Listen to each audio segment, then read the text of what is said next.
మీ business ఏదైనా మీ ఊర్లో promotion చేయాలంటే అది సుమన్ టీవీతోనే సాధ్యం. ఇప్పుడే సంప్రదించండి.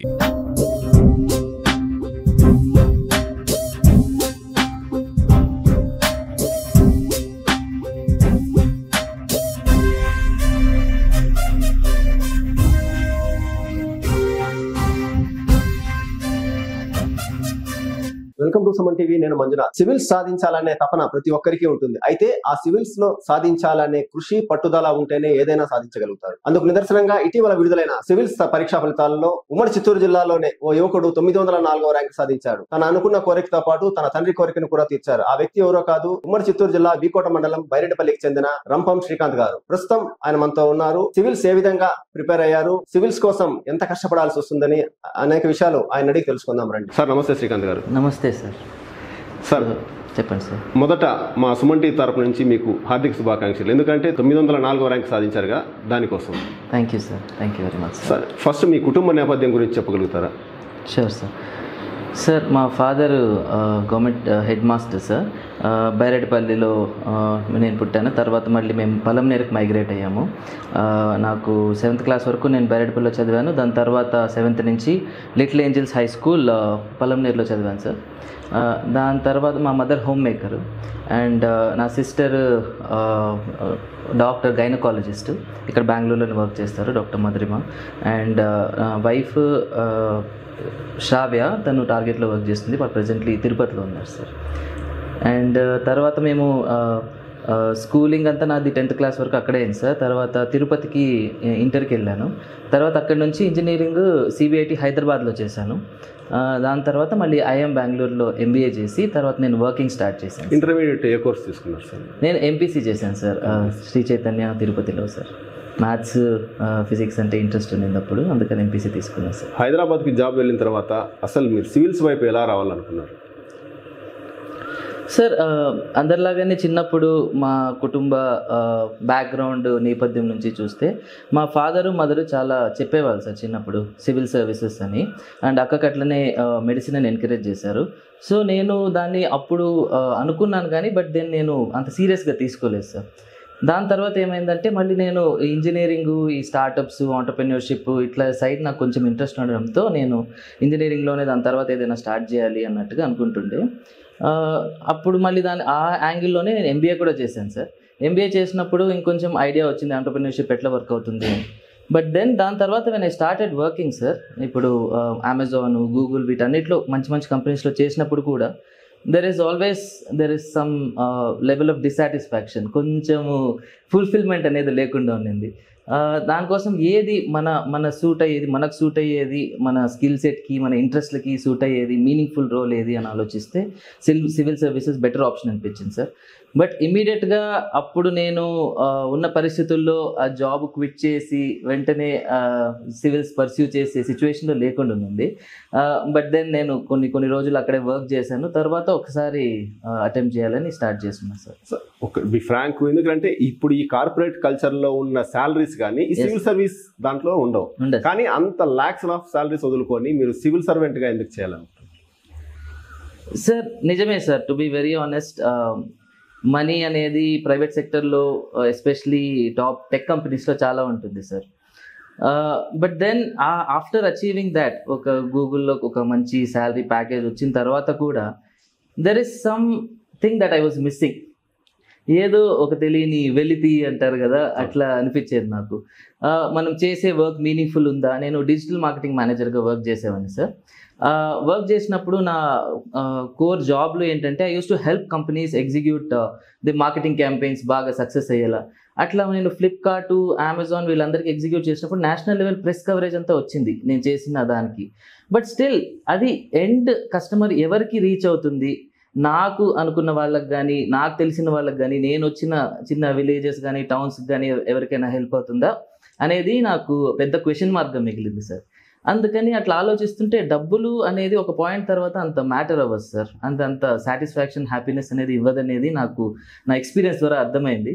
సో సివిల్ సర్వీసెస్లో ఈ మంచిగా ఒక scope to work and then ఒక సాటిస్ఫాక్షన్తో ఎవ్రీడే ఉండొచ్చు అనే థాట్ తోటి నేను ఇటు సైడ్ రావడం స్టార్ట్ అయింది సార్. ఎన్నో అటెంప్ట్లో మీరు ఇప్పుడు సాధించగలిగారు సార్? సార్ ఇది నా 4th interview sir. 4th interview అంటే ఫస్ట్ 3 times కూడా మీరు ఎగ్జామ్స్ క్వాలిఫై అయ్యారా? ఎస్ సార్ అయ్యాను, బట్ లిస్ట్లో లాస్ట్లో 6 మార్క్స్తో మిస్ అయింది. 6 మార్క్స్తో మిస్ అయింది. అదొక డిఫరెంట్ జర్నీ సార్. నేను అనుకున్నానంటే కమింగ్ ఫ్రమ్ కొంచెం మంచి కాలేజెస్, మంచి ఎడ్యుకేషనల్ బ్యాక్గ్రౌండ్, చిన్నప్పటి నుంచి స్కూల్లో కానీ కాలేజ్లో కానీ కొంచెం బ్రైట్గానే ఉండేవాడిని. అందుకని నేను ఒక అటెంప్ట్ ఇచ్చేసి ఏదైనా మన ఓన్గా ఇది చేసేసి కంప్లీట్ చేసేయాలి అన్నట్టుగా నేను అనుకున్నాను సార్. బట్ అందుకోసమని అలా ఒకటి ఇచ్చేసి మళ్ళీ దెన్ నేను వర్క్ మీద ఫోకస్ చేయాలనుకున్నాను. వస్తే వచ్చింది, లేదన్నట్టు అది ఇచ్చాను. అండ్ ఫస్ట్ టైమే ఇంటర్వ్యూకి వెళ్ళినప్పుడు అంత బాగా వచ్చింది. కాకపోతే లాస్ట్ 6 మార్క్స్తో మిస్ అయింది. నెంబర్ ఆఫ్ సీట్స్ కూడా తక్కువ ఉన్నింది ఆ ఇయర్లో. అందుకని నేను వదిలేస్తున్నా, బ్రేక్ తీసుకున్నా. తర్వాత మళ్ళీ వర్క్ మీద ఫోకస్ చేయడానికి ట్రై చేశాను. బట్ దెన్ మళ్ళీ అదే ఒక సైకిల్ లాగా we are not doing something right, ఇంకా ఏదో ఉంది అనే దీంతో మళ్ళీ వెనక్కి వచ్చి ట్రై చేసి ఇట్లా వచ్చింది. అంటే మీరు ఫస్ట్ టైం నిరుత్సాహపడలేదా ఈ విధంగా ఇంటర్వ్యూలో పోవడం, 6 మార్క్స్ లో పోవడం అని చెప్పేసి? ఉంటుంది సార్, చాలా నిరుత్సాహపడ్డాను. ఎస్పెషల్లీ ఫస్ట్ అటెంప్టర్స్ కి డిప్రెషన్ నుంచి ఏ విధంగా బయట రాగలిగారు? సో ఫస్ట్ అటెంప్ట్ లోనే కొంచెం ముందుకెళ్ళి ఇంకా కాన్ఫిడెన్స్ ఉండేటప్పుడు చాలా మంది ఓకే మంచి ర్యాంక్ వస్తుంది, చాలా బాగా వస్తుంది అట్లా ఎక్స్పెక్ట్ చేస్తారు. అది తెలియనితనమో లేకపోతే నాకు ఈ బ్యాక్గ్రౌండ్ లేదు, ఈ ప్రిపరేషన్ నేను ఢిల్లీకి కానీ హైదరాబాద్కి కానీ అక్కడ వెళ్ళి చేయలేదు. ఇక్కడ బెంగళూరులోనే ఇంట్లో ఉండి అట్లా చేసేవాడిని. సో నాకు చాలా డిసప్పాయింట్ అయ్యాను. అండ్ దెన్ అందుకే ఇమీడియట్ క్విట్ చేసేసాను. బట్ అప్పుడు ఫ్యామిలీ సపోర్ట్, వాళ్ళు మళ్ళీ అంటే వెంటనే నా మీద ప్రెషర్ క్రియేట్ చేయకుండా తర్వాత మెల్లగా తర్వాత మేము చూద్దాంలే, నీకు నచ్చింది నువ్వు చెయ్యి, మనకి ఏమి ఇబ్బంది లేదు అన్నట్టుగా సపోర్ట్ చేయడంతో నేను మళ్ళీ దాన్ని కొంచెం రికవర్ అయ్యి టైం తీసుకొని మనకి ఏం గ్యాప్స్ ఉన్నాయి, మళ్ళీ ఏం చేస్తే బెటర్ అవుతుంది అని ఆలోచించి చేశాను. అంటే ఏమంటే ఇప్పుడు మామూలుగా ఎవరైనా సహజంగా ఫస్ట్ టైం అటెంప్ట్ చేస్తారు, ర్యాంక్ రాలేదనుకో చాలా డిప్రెషన్ వెళ్ళిపోయి 6 నెలలు సంవత్సరం చాలా డిప్రెషన్ లో ఉంటారు. ఇంతేనా లైఫ్ అయిపోయింది అని చెప్పేసి తొందరపడి నిర్ణయాలు కూడా తీసుకుంటారు. అది వాస్తవమే సార్. చెప్పాలంటే అప్పుడు నాకు 2 థింగ్స్ హెల్ప్ అయినాయి sir. First thing family support. మా ఫ్యామిలీ, మా సిస్టర్, మా వైఫ్, వీళ్ళందరూ what ever you want to pursue, whether it is corporate job, ఏదైనా విల్ స్టాండ్ బై యూ అన్నట్టుగా వాళ్ళు చాలా సపోర్ట్ చేశారు.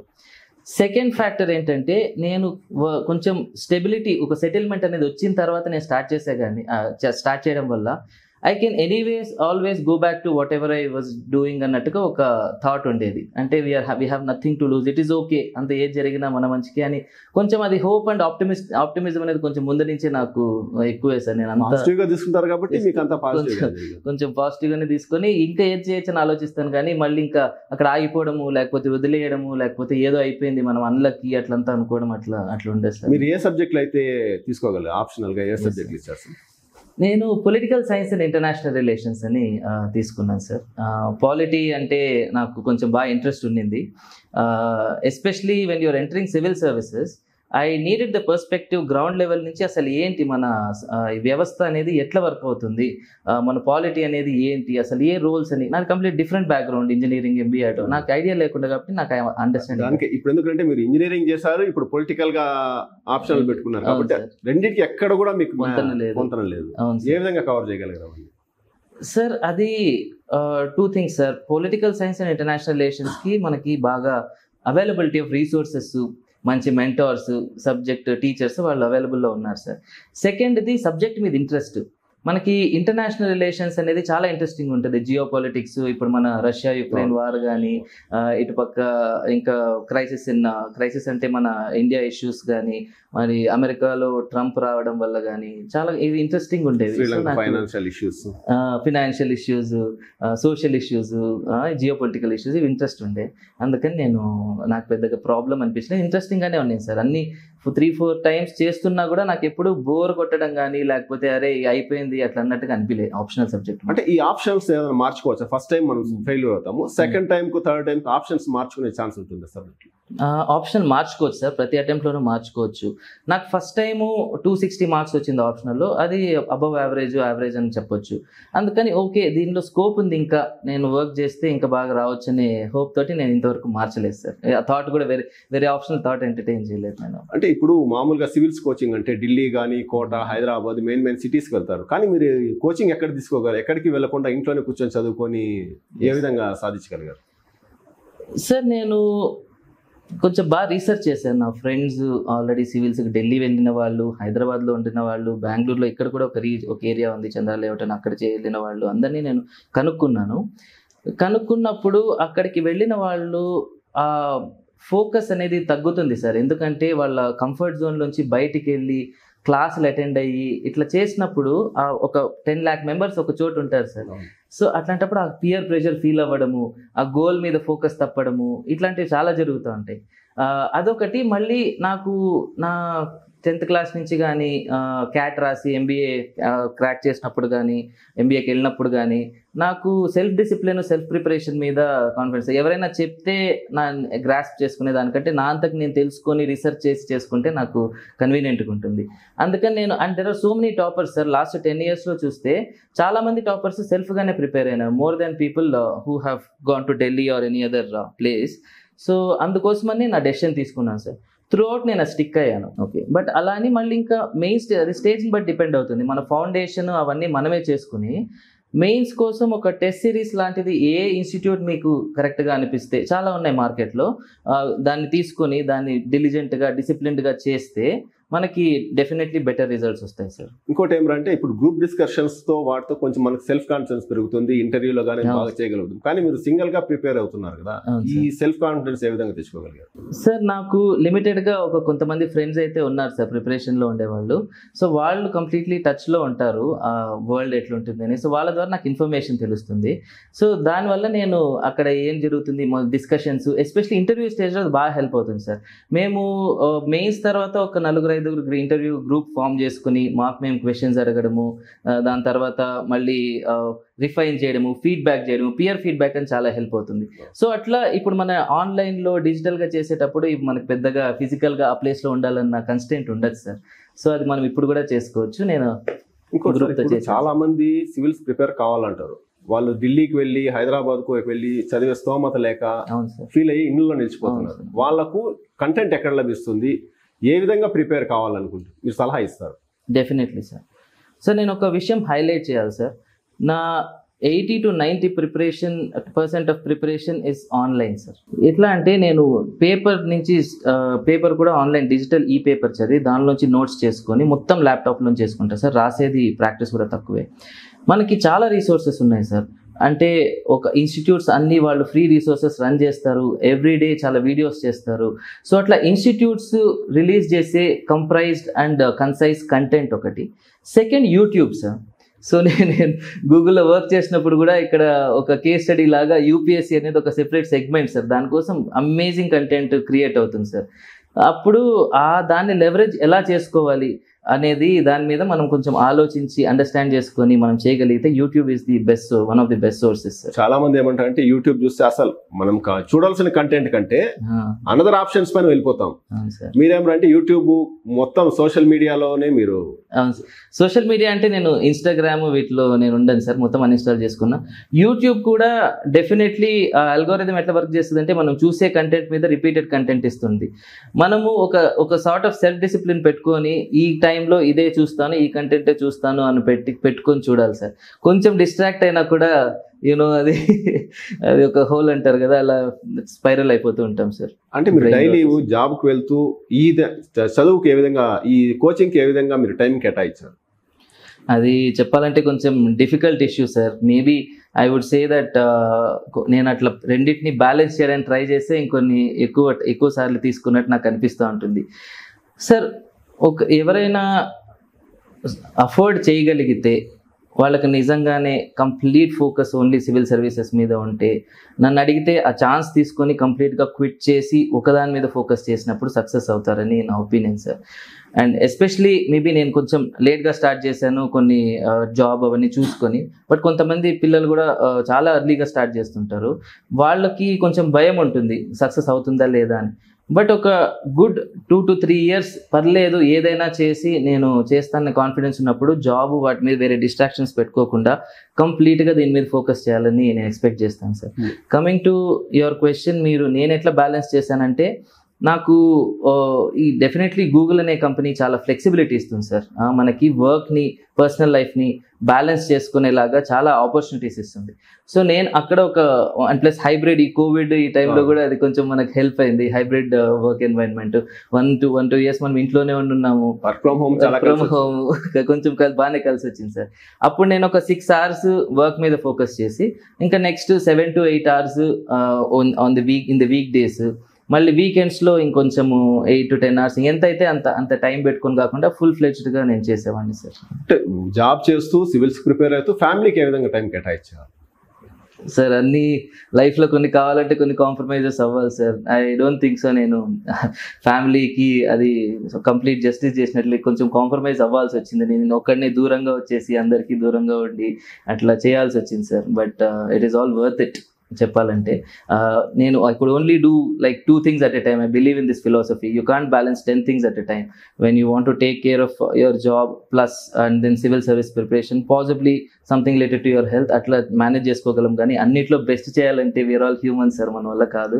కొన్ని కాంప్రమైజెస్ చేయాల్సి వచ్చింది సార్. అనుకుంటున్నారు ఇప్పుడు ఎవరైనా సివిల్స్ ప్రిపేర్ అయ్యే వాళ్ళకు వాళ్ళు తెల్లవారు నుండి సాయంకాలం వరకు ఒకటే చదవాలా, లేదంటే ఏ సబ్జెక్టులు అయితే మనకు అవైలబిలిటీలో ఉండే బుక్స్ కానీ ఎక్కడ దొరుకుతాయి? సార్ ఫస్ట్ డైలీ ఇన్ని అవర్స్ అని మనం కొన్నిసార్లు ఎక్కువ చేయొచ్చు, తక్కువ చేయొచ్చు. ఆన్ అన్ యావరేజ్ వీక్కి ఒక 8 to 9 hours అనేది మనం కేటాయించుకోగలగాలి సార్.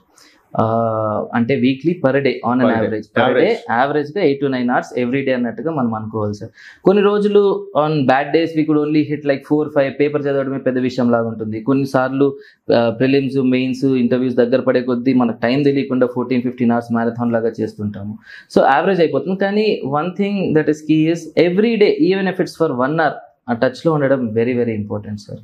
అక్కడ కొంచెం ఇది డిస్ట్రాక్ట్ అయితే కూడా మనకి అరే చాలా చేయలేదే, అక్కడే మిస్ అవ్వకపోయినా మనము ఒక ఫోమో అనేది వచ్చేస్తుంది sir, fear of missing out. అది 8 hours చదవాలి సార్.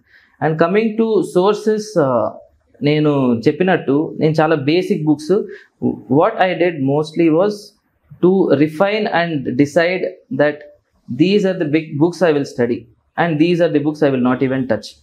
మనకు ప్రతి సబ్జెక్ట్కి ప్రతి సోర్స్, ప్రతి టీచరు ఒక 10 different సోర్సెస్ అని చెప్తుంటారు sir. It is very chaotic. నేను చాలా మందిని చూశాను, నా ఫ్రెండ్స్ని ఒక ఏదేదో బుక్కుల్ని ఒక సబ్జెక్ట్కి 5 బుక్కులు చదవడం, సేమ్ టాపిక్ అక్కడ ఉంటుంది.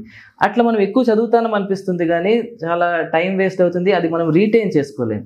సో ఒకటి గుర్తుపెట్టుకోవాల్సింది, చిన్న బుక్ చదివినా అది మనం రీటైన్ చేసుకోగలుగుతున్నామా, దాన్ని మళ్ళీ రివైజ్ చేయొచ్చా అనే ఉద్దేశంతోనే చదవగలగాలి సార్. ఇట్లా చేయలేనప్పుడు అన్ని సోర్సెస్ అవన్నీ వేస్ట్ సార్. సో బేసిక్గా పాలిటీకి Laxmikanth, art and culture Nitin Singhania అనే బుక్, మళ్ళీ ఎకానమీకి రమేష్ సింగ్. నేను చాలా basic books, modern India spectrum, ఇట్లా బేసిక్ స్టిక్ అయ్యాను సార్. ఇంటర్వ్యూలో మీకు ఏమేమి క్వశ్చన్స్ అడిగారు? Okay, interview has been great experience sir. This time it was a unique experience. నేను ఫస్ట్ టైం వెళ్ళినప్పుడు నాకు బాగా మార్కులు వచ్చాయి, ఫస్ట్ టైం బాగా ఇంప్రెస్ అయ్యాను. బట్ ఈసారి నేను చాలా ఇంకా బెటర్గా ప్రిపేర్ అయ్యాను. బోర్డ్ అనేది ఒక tricky board sir. So one of the famous boards అన్నట్టు స్ట్రెస్ ఇంటర్వ్యూస్కి అక్కడ ఢిల్లీలో ఎవరంటే lieutenant general Raj Shukla sir అని చాలా బాగా చేస్తారు and in depth knowledge expect చేస్తారు. సో లక్కీగా ఆర్ మేబీ ఫార్చునేట్లీ అన్ఫార్చునేట్లీ నాకు ఆ బోర్డు వచ్చింది సార్. అక్కడ నాకు మేజర్గా 2 things నాకు హెల్ప్ అయ్యాయి సార్. ఫస్ట్ థింగ్ ఏంటంటే ఐఆర్ మీద ఇంట్రెస్ట్. సో ఐఆర్ నేను వేరే సబ్జెక్ట్స్ని కొన్ని కాంప్రమైజ్ అయ్యి కూడా నేను ఐఆర్ మీద బాగా ఫోకస్ చేశాను. అందుకని నా క్వశ్చన్స్ సార్ ఒక నార్మల్గా ఇంటర్వ్యూ 20-25-30 minutes అయితే ఆ పర్టికులర్ బోర్డులో మాత్రం 35 to 40 minutes అవుతుంది.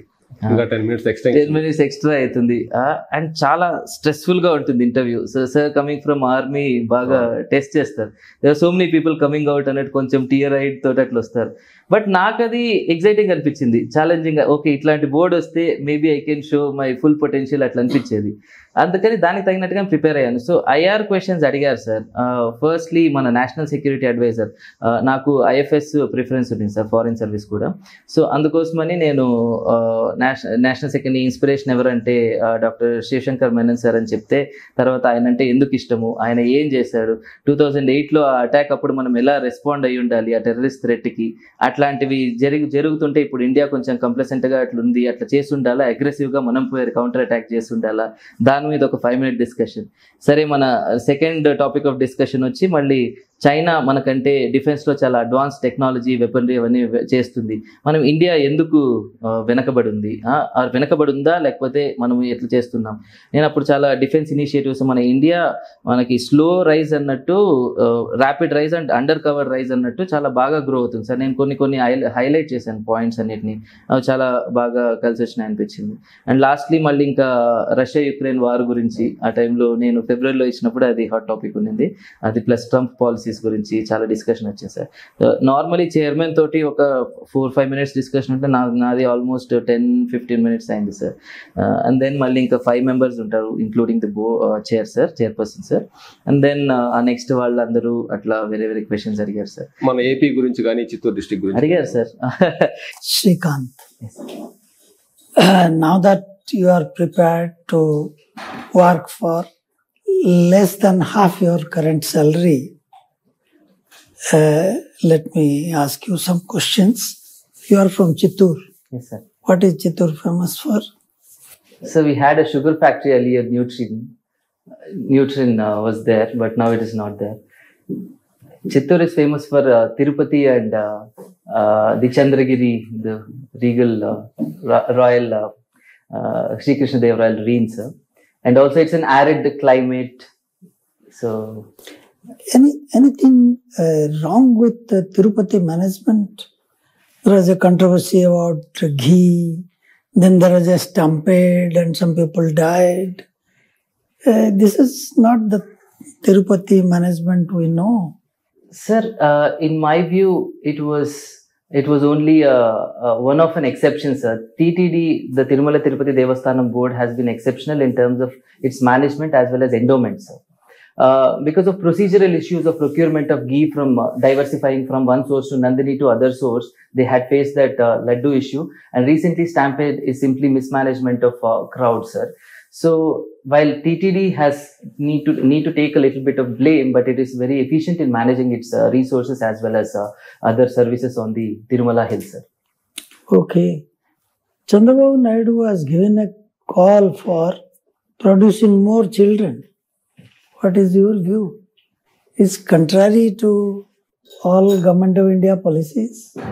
Sir, I think it's a short-term view, because there is a sentiment that southern states are lagging because of the higher population control policies, and that is why there is a call for increasing the population. But in my view, it is appropriate to maintain the reasonable 2.1 TFR in all the states rather than having this blanket way of having more children or restricting more children, sir. There can be other solutions to delimitation issue, isn't it? Exactly, sir. I feel that we need to explore that. Especially మన partition గురించి, ఆ partition కి reasons ఎందుకు, ఒక madam వచ్చారు sir, madam వచ్చి specific గా regional issues అడిగారు. మన ఎందుకు పార్టిషన్ అవ్వాల్సి వచ్చింది, ఆంధ్ర తెలంగాణ విడిపోవాల్సి వచ్చింది, విడిపోయిన తర్వాత పరిస్థితులు ఏంది, మనకు హెల్ప్ అయిందా, తర్వాత లేకపోతే ఏదైనా ఇబ్బందులు వచ్చాయా అన్నట్టుగా అడిగారు. సెకండ్, ఒక ఇంట్రెస్టింగ్ క్వశ్చన్ కూడా అడిగారు సార్. ఏంటంటే మన ఆంధ్ర వాళ్ళకి మైగ్రేట్ అవ్వడానికి యుఎస్ఏ ఇట్లాంటి వాళ్ళకి ఎందుకు అంత ఇంట్రెస్ట్ అండ్ క్రేజ్ ఉంటుంది, అండ్ ఎస్పెషలీ అప్పుడు ట్రంప్ పంపించేస్తుండే కదా, అప్పుడు మీరు ఎవరినైనా అట్లా కలిసారా, వాళ్ళని వెనక్కి వచ్చేసిన వాళ్ళతో మాట్లాడారా, అట్లా పంపించడం తప్ప కరెక్టా అన్నట్టుగా నన్ను అడిగారు సార్. నేను అది బాగా హ్యాండిల్ చేసినట్టు అనిపించింది. మన లోకల్ నాలెడ్జ్ అంతా పర్లేదు, బాగానే ఉంది, ఇంట్రెస్ట్ అంతా అని బాగానే హ్యాండిల్ చేశాను సార్. మన చిత్తూరు డిస్ట్రిక్ట్ గురించి ఏమన్నా అడిగారు? చిత్తూరు డిస్ట్రిక్ట్ గురించి స్పెసిఫిక్ గా అయితే రాలేదు సార్ ఈసారి, బట్ ముందు వచ్చేది సార్. చిత్తూరులో మన తిరుపతి దీని గురించి ఎట్లా, ఎంతమంది వస్తారు, టీటీడీ బోర్డు ఎలా మేనేజ్ చేస్తుంది, మళ్ళీ మార్క్స్ లో అయితే ఘీ ఇష్యూ దాని గురించి చాలా అడిగారు సార్ మన చిత్తూరు గురించి. నేను చాలా పాజిటివ్ గా, ఎందుకంటే దగ్గరగా మేము చూసాం కదా, నేను తిరుపతికి మేము ఎవ్రీ ఇయర్ వెళ్ళే వాళ్ళము, తిరుమలకి ఇప్పుడు కూడా మొన్న రిజల్ట్ వచ్చినప్పుడు నేను అక్కడే ఉండే. సో అందుకని నేను చాలా పాజిటివ్ గా ఇదిగా చెప్పాను సార్. అండ్ పలంనేరు దాని గురించి, మనకి టెరకోట దాని గురించి, టెరకోట బొమ్మలు అది ఫేమస్, దాని గురించి వచ్చింది. మనకి ఢిల్లీ వరకు మన యునిక్నెస్, మన రీజన్ గురించి అంత దూరం వెళ్తుందా అని మనం అనుకుంటాం, కానీ వాళ్ళకి ఇంకా చాలా తెలుస్తుంది సార్. అంటే వాళ్ళు ఇప్పుడు ఒకసారి క్వశ్చన్స్ వాళ్ళు ప్రిపేర్ చేస్తారు, మన బ్యాక్గ్రౌండ్ చూసి క్వశ్చన్స్ ప్రిపేర్ చేస్తారు. అవును సార్. సార్ వాళ్ళు మనకు డాఫ్ అని ఒకటి ఉంటుంది సార్, డీటెయిల్డ్ అప్లికేషన్ ఫామ్ అని. దానిలో మనం కంప్లీట్ డీటెయిల్స్ ఇస్తాం, మన పుట్టిన ఊరు, తల్లిదండ్రులు, మన వాళ్ళ శాలరీస్, ప్రొఫెషన్ అన్ని చూస్తారు. అంటే ఇంటర్వ్యూకి ముందు మనం ఇచ్చేస్తాం, మెయిన్స్ అప్పుడే ఇచ్చేస్తాం. సో వాళ్ళ దగ్గర ఒక మన మీద చిన్న డాక్యుమెంట్ అనేది వెళ్ళిపోతుంది. వాళ్ళు ఒక 5-10 minutes స్పెండ్ చేస్తారు, చాలా హై లెవెల్ కాబట్టి వాళ్ళకి ఆ టైంలో మొత్తం ఏది ఇంపార్టెంట్ అని గ్రాఫ్స్ చేస్తారు. దాన్ని బట్టి వాళ్ళు క్వశ్చన్స్ అడుగుతారు సార్. మనకి చిత్తూరు గురించి అయితే నాకు మార్క్స్ లో ఎక్కువ వచ్చింది, ఇక్కడ కూడా ఏపీ గురించి డిఫరెంట్ ఉంటాయి సార్, ఒక్కొక్క స్టూడెంట్ కు ఒక్కొక్క ఎగ్జామ్ పేపర్. అవును సార్, ఇంటర్వ్యూ గురించి కదండి సార్. సో ఇంటర్వ్యూలో డిఫరెంట్ బోర్డ్స్ ఉంటాయి సార్. మనకి యూపీఎస్సీలో 6 members ఉంటే సార్, వాళ్ళు అందరూ ఒక బోర్డ్ ఫామ్ చేస్తారు. అంటే one person, one UPSC member will have 1 board అన్నట్టు. వాళ్ళతో పాటు బయట నుంచి రిటైర్డ్ ఐఏఎస్ ఆఫీసర్స్ కానీ, ఐపీఎస్ ఆఫీసర్స్ కానీ, మళ్ళీ అకాడమిషియన్స్ కానీ, పిహెచ్డి పెద్ద పెద్ద వీళ్ళున్న వాళ్ళందరినీ తీసుకొని వచ్చి వాళ్ళు ఇంకో 4 ప్రతి మెంబర్ తోటి యాడ్ అవుతారు సార్. అట్లా ఒక 6 boards ఉంటాయి. ఏ బోర్డు వస్తుంది అనేది మన చేతిలో ఉండదు సార్, అది మనకు తెలియదు, ర్యాండమ్ గా వచ్చేస్తుంది. అది అక్కడ మనం ఎంటర్ అయ్యేటప్పుడు కూడా మనకు ఐడియా ఉండదు, సడన్ గా చూస్తే వీళ్ళు అని మనకు ఐడియా వస్తుంది సార్. టోటల్ ఇప్పుడు నియర్లీ సివిల్స్ రాయాలంటే ఈసారి ఒక దగ్గర 12 లక్షల మంది ఏమో రాశారు. 12 లక్షల మందిలో అంతా 1250 మంది ఏమో ఫైనల్కి వచ్చారు. మీరు ఆ 12 లక్షల మందిలో ఈ 1250 మందికి రావడానికి ఎంత హార్డ్ వర్క్ చేసింటారు సార్? హార్డ్ వర్క్ అనేది very important sir. One should dedicate అన్నట్టు సార్, అంటే మొత్తం అన్ని వదిలేసేయాలి, ఇది ఒకటే అన్నట్టుగా కూర్చోవాలి సార్. అట్లా కూర్చొని ఈ నెంబర్ ఆఫ్ అవర్స్ నేను చెప్పినట్టు 8 to 10 hours, దాని తర్వాత మళ్ళీ ఇంకా వీలైనప్పుడు ఇంకా స్ట్రెచ్ చేసుకోవడము, ఇంపార్టెంట్ ఎగ్జామ్స్ ముందు ఇంకా ఇది చేసుకోవడము, అది important sir. But one more thing I would want to highlight is smart work sir.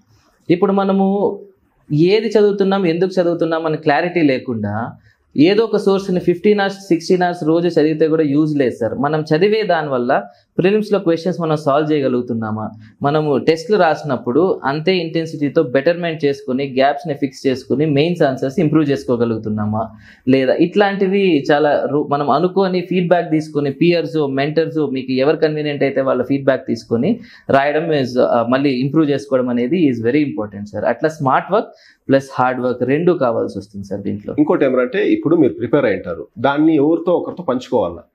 అటువంటిప్పుడు ఎందుకంటే ఇన్స్టిట్యూషన్స్లో అయితే గ్రూప్ డిస్కషన్స్, లెక్చరర్స్ ఉంటారు. మీరు సింగిల్గా చదువుకున్నప్పుడు ఎవరితో డిస్కస్ చేస్తారు అవన్నీ?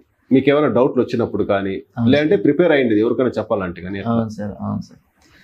సార్ నేను కొంతమంది హెల్ప్ తీసుకున్నాను సార్. నాకు హైదరాబాద్లో ఒక ఫ్రెండ్ ఉన్నారు సార్. సో వాళ్ళతో నేను బాగా డిస్కస్ చేసి కంప్లీట్గా అసలు కరెక్ట్ ట్రాక్లో వెళ్తున్నామా, ఒక వ్యాలిడేషన్ అట్లా నేను తీసుకునేవాడిని. మళ్ళీ ఇక్కడ మెయిన్ స్టేజ్లో ఒక మెంటార్, ఒక కేరళలో ఒక మంచి ఇన్స్టిట్యూట్ ఉంది సార్. సో అక్కడ వాళ్ళ ఆ మెంటార్ దగ్గర నుంచి కూడా నేను గైడెన్స్ అనేవాడిని, ఎట్లా వెళ్తున్నాం, ఇది కరెక్ట్ ఏదైనా ఫిక్స్ చేసుకోవాలి అని. అండ్ వాళ్ళది మళ్ళీ ఇంకా ఫ్యామిలీలో కూడా నేను చూపించి, ఓకే ఇది మా సిస్టర్కి, వైఫ్కి, వీళ్ళకి కూడా బాగా ఐడియా ఉంది కాబట్టి వాళ్ళు దాని లోపల చూసి ఏదైనా గ్యాప్స్ ఫిక్స్ చేయగలుగుతారా అన్నట్టుగా చూసి చెప్పే వాళ్ళ దగ్గర ఫీడ్బ్యాక్ తీసుకునేవాళ్ళు. ఎందుకంటే గ్రూప్ డిస్కషన్ జరగందే ప్రిలిమ్స్ వరకు వెళ్ళలేము.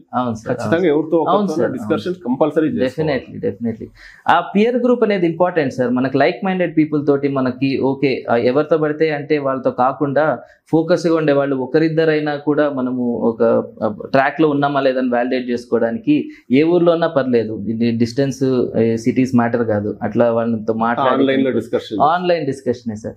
అండ్ మనకి ఇంకా ఈ టెస్ట్ లో ఇవి రాసిన దానివల్ల ఈ దీంట్లో మాకు స్కోర్స్ ఇవి వచ్చేది, అవి కూడా మనకు ఫీడ్బ్యాక్ ఇస్తాయి, కరెక్ట్గా ఇస్తున్నాం. And there lot of forums sir and discussion, telegram గ్రూప్స్లో ఇది కరెక్ట్ చేస్తాం లేదని డిస్కషన్స్ చాలా మంది చేస్తూ ఉంటారు. సో దాన్ని చూసినప్పుడు కూడా మనకు ఐడియా వస్తుంది సార్. ఫైనల్గా సివిల్స్ ప్రిపేర్ కావాలనుకున్న వాళ్ళకు, స్టూడెంట్స్కు మీరు ఇచ్చే సలహా? Okay, sure sir. First thing, ఏ బ్యాక్గ్రౌండ్ అయినా, ఏ ఫినాన్షియల్ స్టేటస్ కానీ, ఎడ్యుకేషనల్ బ్యాక్గ్రౌండ్ కానీ, small towns, big towns, cities, ఏది మ్యాటర్ అవ్వదు. నిజంగా మీకు చేయాలి ఏదైనా మీ వై అనేది బాగా క్లియర్గా ఉన్నప్పుడు మీరు దానికి ట్రై చేయాలి. అండ్ దెన్ దానికి సక్సెస్ అయ్యే వరకు మీరు దానిలో పర్సిస్ట్ చేయాలి. అపార్ట్ ఫ్రమ్ దాట్ ఇంకో 3 things నేను హైలైట్ చేయాలనుకుంటున్నాను sir. 3 attributes one should have. First thing it's a long journey. ఈ యూపీఎస్ అనేది నన్నే చూస్తే చాలా ఏళ్ళ నుంచి నేను ఉన్నాను. అందుకోసం అనేది పేషెన్స్ అనేది చాలా ఇంపార్టెంట్. ఇంటర్వ్యూ ద స్టేజ్కి వెళ్ళి ఫెయిల్ అయ్యి మళ్ళీ రావడం అనేది it's almost impossible.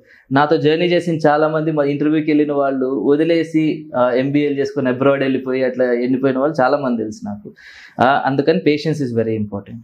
Second, persistence sir. అంటే పర్సిస్టెన్స్ ఆర్ పర్సివరెన్స్ అంటే ఇంకా వదలకూడదు, పట్టుదల ఇంకా ఏదో ఒకటి డూ అడే అన్నట్టుగా పోతానే ఉండాలి sir. And third thing is consistency.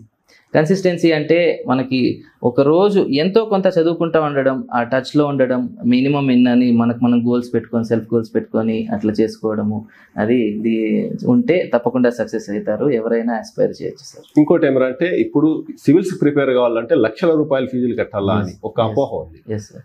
అది ఏ విధంగా తప్పించుకొని సివిల్స్ ప్రిపేర్ కాగలుగుతారు?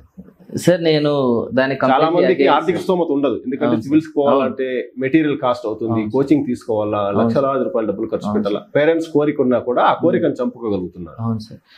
సార్ మీకు రీజనబుల్ అకాడమిక్ క్రెడెన్షియల్స్, మీరు చదివేది 10th క్లాస్ స్కూలింగ్ టైంలో 12th టైంలో కొంచెం బాగా చదవగలరు అంటే మీరు ఈ ఫౌండేషన్ కోర్సెస్ బయటగా ఢిల్లీకి వెళ్ళి, సార్ చాలా మంది చెప్పారు సార్ మినిమం 10-15 lakhs స్పెండ్ చేస్తారంట అక్కడ సార్. అది నాకు చాలా సర్ప్రైజింగ్ అండ్ చాలా కొంచెం బాధగా కూడా అనిపించింది. పర్ ఇయర్ పెడుతున్నారు పర్ ఇయర్ అక్కడ ఉండడానికి. అది నేను వెళ్ళాను సార్, ఒకేసారి వెళ్ళాను రాదర్. అది ఇంటర్వ్యూ అప్పుడు ఢిల్లీకి మొత్తం ఓఆర్ఎన్ అంటారు. అది మనము మన సదర్న్ స్టేట్ నుంచి వెళ్ళే వాళ్ళకి అన్లివబుల్ సార్. అక్కడ ఉండడానికి కూడా కష్టమవుతుంది. చాలా మీనియల్ కండిషన్స్లో ఉంటారు, చిన్న రూమ్స్లో షేర్ చేసుకుంటూ ఇబ్బందులు పడుతూ చాలా కష్టపడుతుంటారు. సో ప్లీజ్ అంత అవసరం లేదు. మనం ఎక్కడున్నా and at the same time చాలా రిమోట్ విలేజెస్లో ప్రిపేర్ అయ్యి ఈసారి ర్యాంక్ వచ్చిన వాళ్ళు కూడా నాకే ఒకరిద్దరు తెలుసు.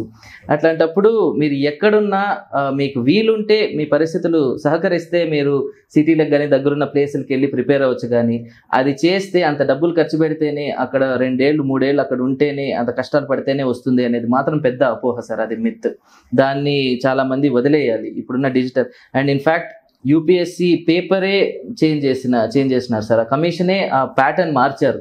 ఎందుకంటే ఇట్లా ఈక్విటబుల్ ఉండాలి, ఇంక్లూజివ్ ఉండాలి. ఎవరైనా స్మాల్ టౌన్స్ ఎక్కడి నుంచి అయినా వచ్చే వాళ్ళు కూడా కొంచెం బెటర్గా చేయాలనే ఉద్దేశంతో వాళ్ళు మార్చారు. సో మీరు అక్కడికి వెళ్ళి డబ్బులు అంతా స్పెండ్ చేసి, లేకపోతే అది కన్స్ట్రెయింట్స్ అని ఆగిపోవడం అట్లంతా చేయాల్సిన అవసరం లేదు. డైరెక్ట్గా మీరు ఎక్కడి నుంచి ప్రిపేర్ అవుతారో ఈ 3 attributes అండ్ ఈ కొన్ని గైడెన్స్, టాపర్స్ గైడెన్స్ చాలా మంది అవైలబుల్ ఉన్నాయి, తీసుకుంటే సరిపోతుంది సార్. ఇప్పటికే చాలా మంది పేరెంట్స్ లక్షలాది రూపాయలు పెట్టి కోచింగ్ ఇప్పించేసి వాళ్ళ సీట్ రాక అక్కడి నుంచి వదిలేసి వచ్చి ఇక్కడ వేరే ఎగ్జామ్ ప్రిపేర్ కావాలంటే కూడా ఫైనాన్షియల్ గా చాలా ఇబ్బంది పడుతున్నారు. అవును సార్. నాకు చెప్పండి సార్. ఇటువంటి వాటికి మీరు మన లోకల్లో ఉండే అందుబాటులో ఉండే బుక్స్ కానీ ఇవన్నీ ప్రిపేర్ అవుతే చాలా ప్లస్ అవుతుంది కదా. Definitely sir. అదే చెప్తున్నాను. ఆ కాస్ట్ ఇట్లా ఇన్వెస్ట్ చేస్తున్నప్పుడు ఒక రకమైన ప్రెషర్ వస్తుంది సార్. ఆ ప్రెషర్లో ఎంతమంది డిప్రెషన్లోకి వెళ్ళి వెరీ వెరీ యంగ్ ఏజ్లో 21-22 ఇంటర్వ్యూలో ఫెయిల్ అవుతారు, ఎగ్జామ్ ఫెయిల్ అవుతారు, డిప్రెషన్కి వచ్చి నా పేరెంట్స్ ఇంత లక్షలు పెట్టారు. నార్మల్ గా ఉండేటప్పుడు కూడా అదే మనం నార్మల్ గా మన ఊర్లో మన ఇంట్రెస్ట్ తోటి ప్రిపేర్ అయినప్పుడు కూడా అంత ప్రెషర్ ఉండదేమో. ఈ పేరెంట్స్ వాళ్ళు ఎంతెంతో కష్టపడి అప్పులు చేసి ఇట్లా పంపించినప్పుడు అక్కడ కొంచెం అది చాలా కాంపిటేటివ్. మీరే చూడండి సార్, 10 లక్షల మంది రాస్తే 1000 మంది సెలెక్ట్ అయితే ఎంత అమేజింగ్ టాలెంట్ నిజంగా ఉన్నా కూడా లక్ ఇట్లాంటి ఫ్యాక్టర్స్ వల్ల వెనక్కి పడవచ్చు. అప్పుడు వాళ్ళు రానప్పుడు వాళ్ళు ఫేస్ చేసే ప్రెషర్ కానీ, యాంగ్జైటీ, టెన్షన్స్ ఇవన్నీ అన్నెసెసరీ సార్. అంత అవసరం లేదు. దానికోసం ఇక్కడ మనం స్టార్ట్ చేసేటప్పుడే ఇంత ఇన్వెస్ట్మెంట్స్ అవేం లేకుండా మనకు కుదురుతుందా లేదా అన్నట్టు మనకున్న బేసిక్ రిసోర్సెస్తో స్టార్ట్ చేసి మెల్లగా సక్సెస్ అయ్యే కొద్దీ ప్రిలిమ్ స్టేజ్ దాటినా, మెయిన్ స్టేజ్ దాటినా కొంచెం డబ్బులు ఏదైనా టెస్ట్ సిరీస్ మీద ఇన్వెస్ట్ చేయడం బెటర్ సార్. అంతేగాని అక్కడ పర్ మంత్ 20-30,000 అక్కడ ఉండడానికి ఇన్వెస్ట్ చేసి మళ్ళీ ఢిల్లీ లాంటి ప్లేస్ ఆర్ హైదరాబాద్ లాంటి ప్లేస్లో మళ్ళీ ఇన్స్టిట్యూట్స్కి వాళ్ళు 3 lakhs 1 year ఫౌండేషన్ కోర్సు ఏదో స్కూల్ లాగా. ఇప్పుడు ఈ మన పాలిటీ, ఎకానమీ, హిస్టరీ సబ్జెక్ట్స్ ఎట్లా అంటే మ్యాథ్, ఫిజిక్స్ ఇట్లా లాగా కాదు సార్. ఇది వాళ్ళు ఎవరో చెప్తే మనం నేర్చుకునేది కాదు. ఉన్నదాన్ని వాళ్ళు మళ్ళీ చదువుతారు, రిపీట్ చేస్తారు, స్లైడ్స్ ఇచ్చేస్తారు. దానిలో మనం కొత్తగా టీచర్స్ చెప్పి ఎక్కించేసేదేమి ఉండదు. మనకు బేసిక్గా చదివేసి ఇంకా ఎగ్జామ్స్ రాసినప్పుడు ఏదైనా గ్యాప్స్ ఉంటే అప్పుడు దీన్ని ఎట్లా ఇంప్రూవ్ చేసుకోవాలి, ఈ చిన్న అబ్స్టకల్ని ఎట్లా, ఈ సబ్జెక్ట్లో వీక్ ఏరియాస్ ఉంటే ఎట్లా ఇంప్రూవ్ చేసుకోవాలి అనేటప్పుడు మనకు మెంటర్స్ యూస్ అవుతారు. అంతేగాని డైరెక్ట్గా క్లాసెస్ చెప్తే నేర్చుకోవాలి అని మన ఇంజనీరింగ్లో ఉన్నట్టు కానీ, స్కూల్లో ఉన్నట్లు కానీ ఆ పద్ధతి అవసరం లేదు సార్. అది ఈ నా పర్సనల్ ఒపీనియన్. సివిల్స్లో అయితే అది దాని రిలవెన్స్ తక్కువ. Okay sir, thank you. విన్నారు కదండి, సివిల్స్లో ర్యాంక్ సాధించిన శ్రీకాంత్ గారు చెప్పిన మాటలు. సివిల్స్ ప్రిపేర్ అయ్యే ప్రతి ఒక్కరూ శ్రీకాంత్ గారి సలహాలు సూచనలు పాటిస్తారని కోరుకుంటున్నాను. Thank you.